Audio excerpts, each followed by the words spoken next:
한 절 말씀 우리 다 같이 한 목소리로 읽습니다. 오직 여호와는 그 성전에 계시니 온 땅은 그 앞에서 잠잠할지니라 하시니라. 아멘. 우리가 믿는 하나님 어디에 계신다고 그랬습니까? 오늘 본문을 통해서 말하죠. 여호와는 그 성전에 계신다. 자, 이 말씀의 의미가 무엇이라고 그랬죠? 시편 11편에 있는 말씀을 통해 생각해 보면 하나님은 높은 하늘에 계신다라는 그런 뜻이라고 그랬어요. 이처럼 하나님은 성전에 계시고 높은 하늘 보좌에 계시기 때문에 우리는 그 앞에서 어떻게 해야 한다? 마땅히 잠잠해야 한다라고 이야기하고 있습니다. 자, 그렇다면 여기서 잠잠해야 한다는 말씀의 의미가 무엇이라고 그랬습니까? 우리가 두 가지 생각해 보았죠. 첫 번째는 그 하나님 앞에서 마땅히 말을 적게 해야 한다. 저 높은 하늘에 계시는 그 하나님 앞에서 이 땅에 살고 있는 우리는 마땅히 말을 적게 해야 한다. 그리고 그 두 번째 의미는 무엇이라고 그랬어요? 하늘에 계시는 하나님 앞에서 땅에 살고 있는 우리들은 거짓말을 해서는 안 된다. 하나님이 하늘에 계신다는 것은 우리의 모든 것을 보고 아신다는 의미인데 그 앞에서 거짓말해서는 안 된다라는 그런 말씀에 대해서 생각해 보았어요. 자, 그렇다면 우리 하나님은 성전에 계시니 우리 하나님의 보좌는 하늘에 계시니 우리는 그 앞에서 잠잠해야 한다라는 그 말씀의 의미가 이거 두 가지뿐일까요? 아니요, 또 있어요. 또 한 가지 중요한 의미가 있어요. 그것은 무엇입니까? 하늘에 계시는 하나님 앞에서 땅에 살고 있는 우리는 어떤 원망이나 불평도 해서는 안 된다라는 것이, 여러분, 하나님께서 하늘에 계신다라는 말씀의 의미는 하나님은 창조자이시다라는 의미, 우리는 땅에 있다라는 말의 의미는 우리는 피조물이다라는 의미입니다. 또 하나님은 하늘에 계신다라는 의미는 하나님은 완전하신 분이시다. 우리는 땅에 있다라는 말은 우리는 불완전한 존재이다라는 그런 의미. 그렇다면 피조물된 우리가, 불완전한 우리가 창조자이시고 완전하신 하나님 앞에서 어떻게 원망할 수 있겠어요? 어떻게 불평할 수 있겠어요? 그러므로 하나님은 성전에 계시니, 하나님의 보좌는 저 높은 하늘에 계시니 너희는 그 앞에서 잠잠할지니라 라는 말은 그 앞에서 어떤 원망도 어떤 불평도 해서는 안 된다라는 그런 의미. 창조자이신 하나님과 피조물은 우리 인간의 관계를 성경이 뭐라고 말하죠? 토기장이와 진흙의 관계다라고 이야기하죠. 이사야 64장 8절에 나와요. 우리는 진흙이요 주는 토기장이시니 우리는 다 주의 손으로 지으신 것이니이다. 창조자이신 하나님은 토기장이시고 피조물된 우리는 진흙과 같은 존재이다. 토기장이는 어때요? 그 흙을 마음대로 빚어서 자기가 원하는 대로 만들 권세가 있어요. 반면에 진흙된 우리는 어때요? 토기장이를 향해서 왜 나를 이렇게 만들었습니까? 왜 나를 이렇게 작은 그릇으로 만들었습니까? 왜 나를 이렇게 큰 그릇으로 만들었습니까? 왜 나를 이렇게 못생긴 그릇으로 만들었습니까? 라고 말할 권세가 없다는 것이, 실제로 로마서 9장 21절에 말하죠. 토기장이가 진흙 한 덩이로 하나는 귀 있을 그릇을 하나는 천 있을 그릇을 만들 권한이 없느냐? 그리고 바로 그 앞절 로마서 9장 10절 보면 이 사람아 내가 누구이기에 감히 하나님께 반문하느냐? 지음을 받은 물건이 지은 자에게 어찌 나를 이같이 만들었느냐 하겠느냐? 지음을 받은 물건이 어떻게 지은 자에게 나를 왜 이렇게 만들었냐고 말할 권세가 있느냐? 그럴 수 없다라는 것이, 오직 진흙된 우리들, 피조물된 우리들은 토기장이신 창조자이신 하나님께 뭐라고 말해야 됩니까? 주여 당신의 뜻대로, 당신 마음대로 나를 빚으소서. 그리고 당신 마음대로 나를 사용하소서. 우리는 오직 그렇게 말할 수 있어야 돼요. 왜 나를 이렇게 만들었습니까? 라고 말할 권세가 우리에게는 없다는 사실이, 지금 하박국 선지자는 그것을 생각하면서 여호와는 성전에 계시니 땅에 있는 너희들은 마땅히 말을 적게 할 것이다, 잠잠해야 할 것이다 라고 우리에게 말씀하고 있어요. 우리가 이처럼 하나님 앞에서 어떤 원망이나 불평도 하지 말아야 될 보다 더 중요한 이유는, 하나님께서는, 창조자이신 하나님께서는 우리들이 말한 대로, 우리가 한 말이 당신의 귀에 들린 대로 우리에게 하겠다고 말씀하셨어요. 그렇기 때문에 우리는 하나님 앞에서 말할 때 마땅히 조심해야 돼요. 민수기 14장 28절에 말하죠. 그들에게 이르기를 여호와의 말씀에 내 삶을 두고 맹세하노라. 너희 말이 내 귀에 들린 대로 내가 너희에게 행하리라.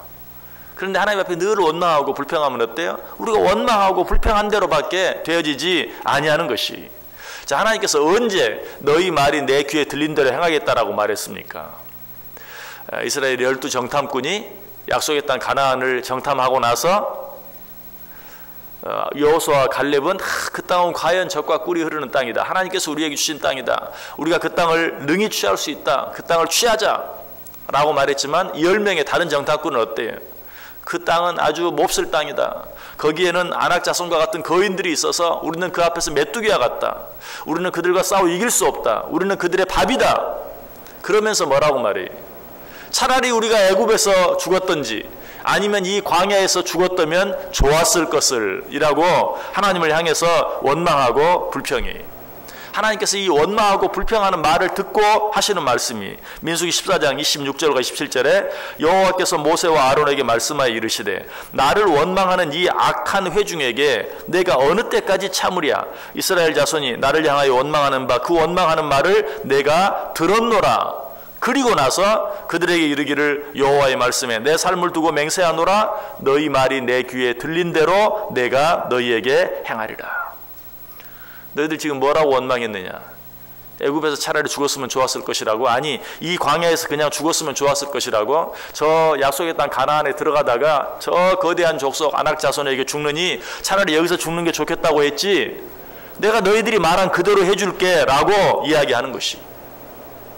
민수기 14장 29절 30절이 말해 너희 시체가 이 광야에 엎드려질 것이라. 너희 중에서 20세 이상으로 계수된 자 곧 나를 원망한 자 전부가 여분네 아들 갈렙과 눈의 아들 여호수아 외에는 내가 맹세하여 너희에게 살게 하리라 한 땅에 결단코 들어가지 못하리라.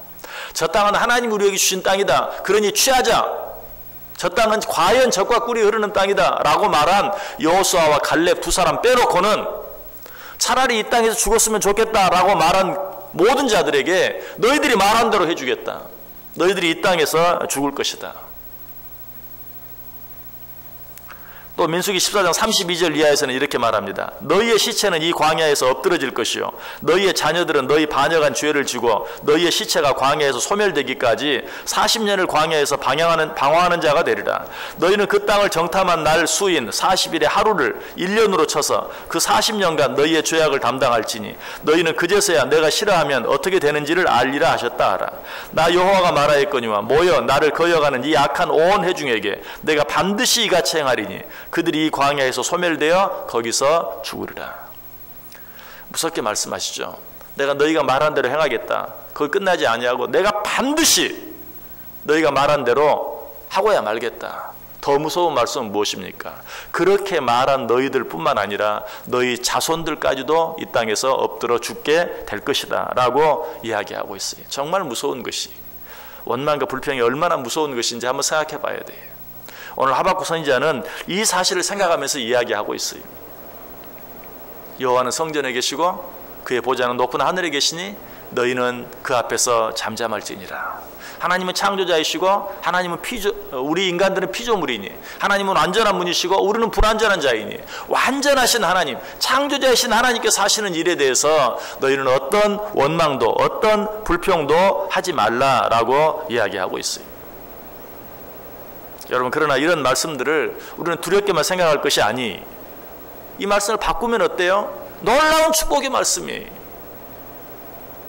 너희들이 원망하고 불평하는 말 대신 하나님 앞에 감사하고 찬송하는 말을 늘 너희들의 입에서 떠나지 않게 한다면 나는 분명히 너희 말이 내 귀에 들린 대로 행하겠다.